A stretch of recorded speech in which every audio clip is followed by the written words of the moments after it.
All right, what I want to talk to you about today is the conceptualization of the universe as a matrix.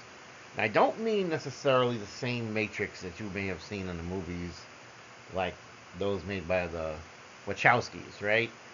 That whole storyline, Neo, Trinity, the Chosen One, the Architect, all of that. No, that's not what I'm talking about. When I talk about matrix, I talk about the fact that we're all here having this existence, but this existence is more than just what it seems to be. I want you to imagine a conceptualization of this world where the matrix serves as a sophisticated framework designed by a divine omnipotent being, which we refer to as the Most High God. That individual may go by many names in many different cultures. And it's being designed to facilitate the collection of data through the experiences of individual persons, which we will call individual spirits. Each living person within the matrix is essentially a fragment of the Most High God, the divine being temporarily separated and endowed with a mortal existence to undergo unique experiences. The external reality experienced by these individuals, these fragments, are a manifestation of the collective consciousness of all of those individual spirits within this matrix. And the matrix is not some sort of external force created by a bunch of robots or computers. It is created by the thoughts of the very people who are the fragments of the Most High God, who are the fragments of the divine, being co created with the divine based on agreements that each enters into before they begin on their journey we call life. Therefore, the matrix is shaped by the creator along with each individual through their thoughts, their beliefs, their desires, their manifestations, and their fears. This reality reflects the diversity inherent in the collective consciousness, serving as a canvas for the Most High God to observe and interact with the fragmented aspects of the divine. In other words, if the divine is the source of all things, then when we come into life, we are fragmented from the divine. We live our life, and when we are done, we return to the divine. And this process can be repeated over and over again over many lifetimes, right? Because it doesn't have to just end there. Each time that particular spirit is separated from the creator, it can then be put into a mortal shell, and part of it may or may not include remembering what happened in past lives. But there will be some element of the past knowledge learned on some extent. Maybe you come in with a talent. Maybe you are a prodigy. Maybe you're good at playing the piano. Maybe you're good at calculating mathematical numbers. We can attribute that to something that's going on with the person physically, but also on a mystical level, it could be a reflection of all the skills, talents, knowledges, and abilities that have been accumulated over several lifetimes. So now, knowing that this reality reflects the diversity inherent in the collective consciousness, and this being a canvas for the Most High God, our divine being, to observe and interact with its fragmented aspects, we now have this reality which is a constant shifting and evolving experience. And this rises from a dynamic interplay of individual consciousness along with the creator within the matrix. As each individual contributes their thoughts and experiences to the collective consciousness, the external reality adjusts accordingly. This process of co creation involves both the divine as well as the individual spirits working in harmony to shape an unfolding narrative of existence. Now, that, of course, is relative to time and place, because in reality, for an infinite being, time may not be experienced in a linear fashion as it is for us. With our limited human perception, yes, we perceive time linearly, but to an outside force, everything that has happened is happening all at once. In other words, the past exists, the present exists, and the future exists. They're merely different points in time when you look at the four-dimensional nature of the universe, right? And there are even more dimensions beyond that, which then go into the spiritual realms. So now you have this narrative which is unfolding. We have our concept of God, the Most High, the Divine, and the angels overseeing this process. And so this then adds a layer of divine guidance and intervention. Individuals will retain autonomy in shaping their experiences. Will matters. Autonomy matters. Decisions matter.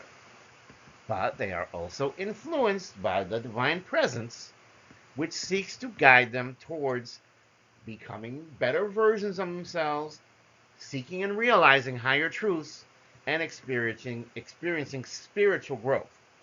And so this system will provide a framework for the Most High God, the divine, to be able to gather data and experiences from its fragmented aspects while also facilitating the spiritual evolution of individual spirits. This would emphasize the interconnectedness of all beings within the matrix and the collaborative nature of reality being created between humans and the divine. That is quite a thought to unpack, right? But stay with me. Now, in this conceptualization, the matrix serves as a sophisticated framework designed again by the collective of spirits as well as the divine omnipotent being, the Most High God, to facilitate the collection of knowledge and data through the experiences of the individual spirits. Each living person is a fragment of the divine, temporarily separated and endowed with mortal existence to undergo unique experiences. In fact, if you think about these NDEs, right, near death experiences, what do people come back and say? They say, okay, at some point when I die, I become detached from my body and I can feel myself traveling, and everything feels light and airy. And before you know it, you're moving away from the world that we see every day and you're moving towards this point in space, towards a great light. And once you become one with that light, you are reunited with all of those individual fragments that are going back to their source, which is to the Creator, which is to the Most High God. And all at once, that collective within God now has knowledge of all of the individual experiences that have been lived by people throughout the course of existence after the creation. And so now you, during your life experience, have a mortal existence, and your mortal existence limits you to some degree because obviously you live and you die. You won't necessarily escape death as a mortal, but your spirit, your essence, your soul always remains immortal. So you can undergo unique experiences in the lives that you live while you're immortal, but you carry all of this back with you in your immortal existence back to the Most High God, back to the divine. And now all that knowledge becomes one, associated as one, and everything just feels irie, everything just feels light and carefree, and you know anything and everything all at once based on the collective knowledge that has been brought back to the divine. So, what would be the point of even doing this? Well, we could turn this into a game, right?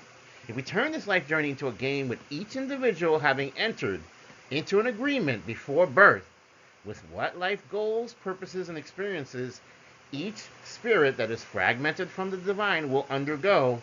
This makes life entertainment as well as educational for ourselves and God.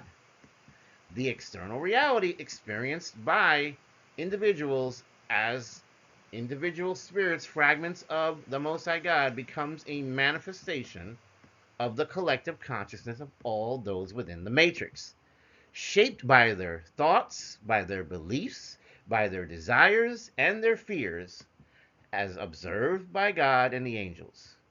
This reality reflects the diversity inherent in the collective consciousness, serving as a canvas for the divine to observe and interact with its fragmented aspects.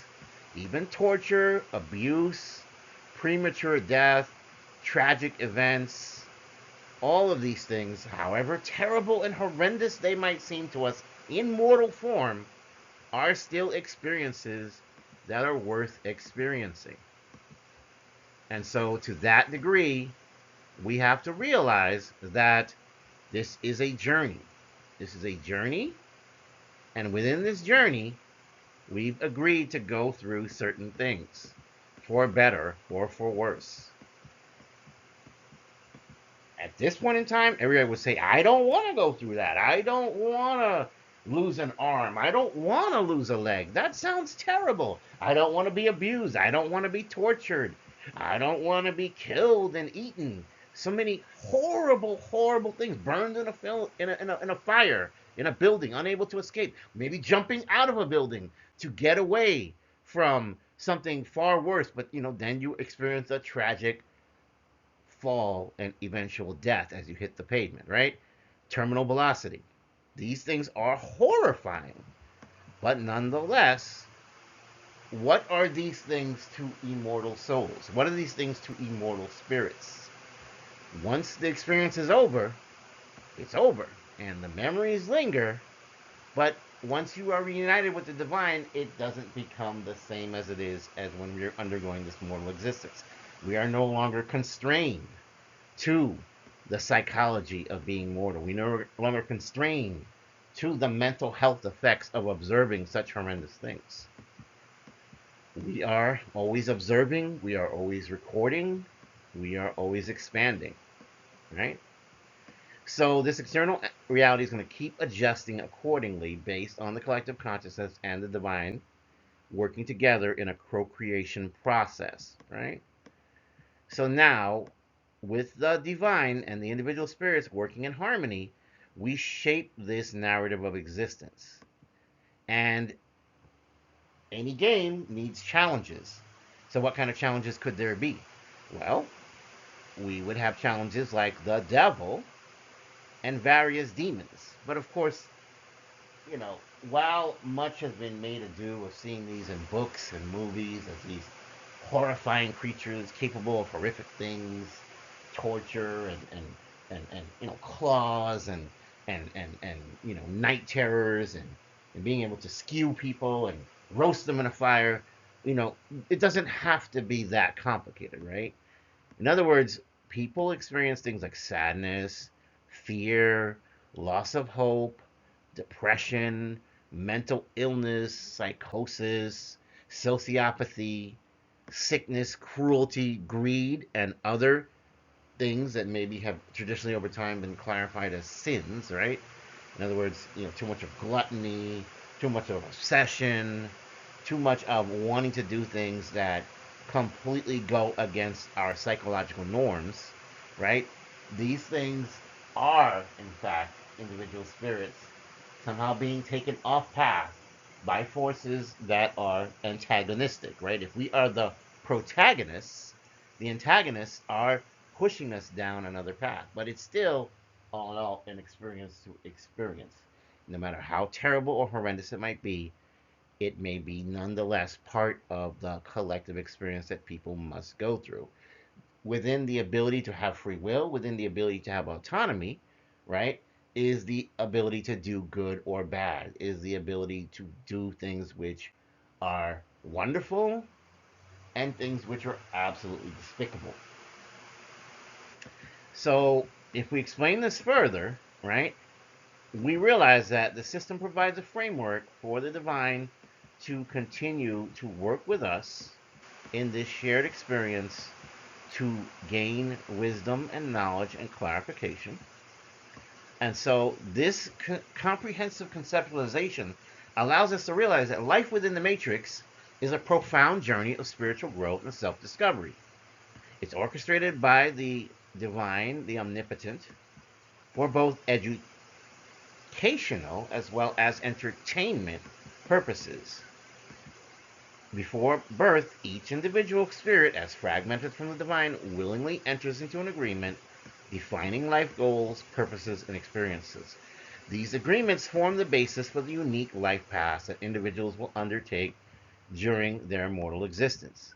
The external reality experienced by individuals is not necessarily one, again, as I said earlier, that's somehow manipulated by some terrible force that's using us.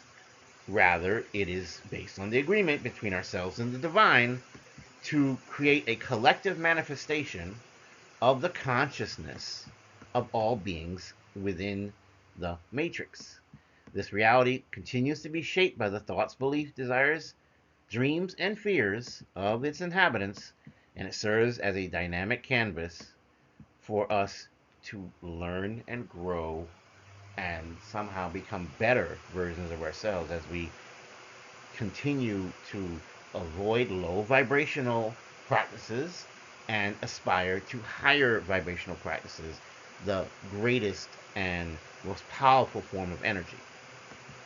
Even seemingly negative experiences, again, as I explained before, have some value within this system, because if life is like entertainment and a game, there would be no point to an existence without challenges. Challenges exist to make things entertaining, to make things challenging to the extent that there's some difficulty involved, that we don't just come and say, you know what, everybody's going to be rich, everybody's going to be living on the beach, everyone's going to have the dream house. What would be the point of that? I mean, it sounds terrible, right? Because obviously, in a perfect world, we'd all like to be equal. We would all like to exist in a position of perfect happiness and equality. But if we wanted that, we probably would just go back to God and the source and the light and just live there, and we would experience nothing, right? We wouldn't experience some of the most horrific things that history has ever taught us. And we wouldn't have experienced things such as innovation, growth, development, the idea that when humans said that we're going to find a way to fly, we found a way to fly, right? We started to study aerodynamics. We started to study, you know, how certain materials can be used to craft wings or propellers or things that will allow us to take advantage of the nature of air and, like the birds, soar through that air and travel through that air. We would not have done that but for the fact that even as mortals, we saw a challenge and we found a way to overcome it. So these are valuable opportunities for learning and growth, and it provides rich data for us and the divine to understand how individuals fulfill their life journeys in alignment with these agreements, these pre-birth agreements that we have made with the divine. The constant shifting and evolving nature of the reality within the collective consciousness matrix results from the dynamic interplay of individual consciousnesses. As each spirit contributes their thoughts and experiences to the collective consciousness, the external reality adjusts accordingly. The process of co-creation of the divine working in tandem with the individual spirits tries to create a form of harmony to bring us to an equilibrium where the narrative of existence is shaped and molded by all of us working together. Challenges and obstacles may be encountered, including the influence of malevolent entities, as I referred to earlier, the devils, the demons, the challenges, the terrible things that can befall us, but that nonetheless, there is always a way, there's always a path forward. So therefore, in conclusion, I hope that this has been helpful to you, as it has been for me, talking through the ways in which we experience life. In other words, we come as spirits, as souls, And we may experience as many lives as it takes. This may have been my first life. This may have been my 100th life. We don't know unless we're able to, maybe through a technique like past life regression, determine how long we've been here and how long we've been doing this and what we are here to do. But the most important thing is that we do find out what our life's path is, what our life's purpose is, what is the thing we are trying to aspire to, because inevitably, to come into a rich life that we can enjoy, we will want to hit the target on that. We will not want not to be distracted by these negative entities and other forces that are working as challenges to us. We will want to have a rich, wonderful experience on our multifaceted journey as we go through self discovery, spiritual evolution, and in accordance with the plan laid out by ourselves and the divine, and as observed by the celestial entities as everything transpires, and with the assistance of the angels, this will always come back to underscore the interconnectedness of all beings within this matrix, and the collaborative nature of reality that is between humanity and the Most High God, and that we each come to fulfill our ultimate goal of reaching our purpose, our objective, fulfilling our pre birth agreements, and facilitating ultimate spiritual growth. This is Woody. I hope that this discussion has been enlightening and informative for you. Please like, share, and subscribe. I wish you a wonderful day. Take care. Thank you.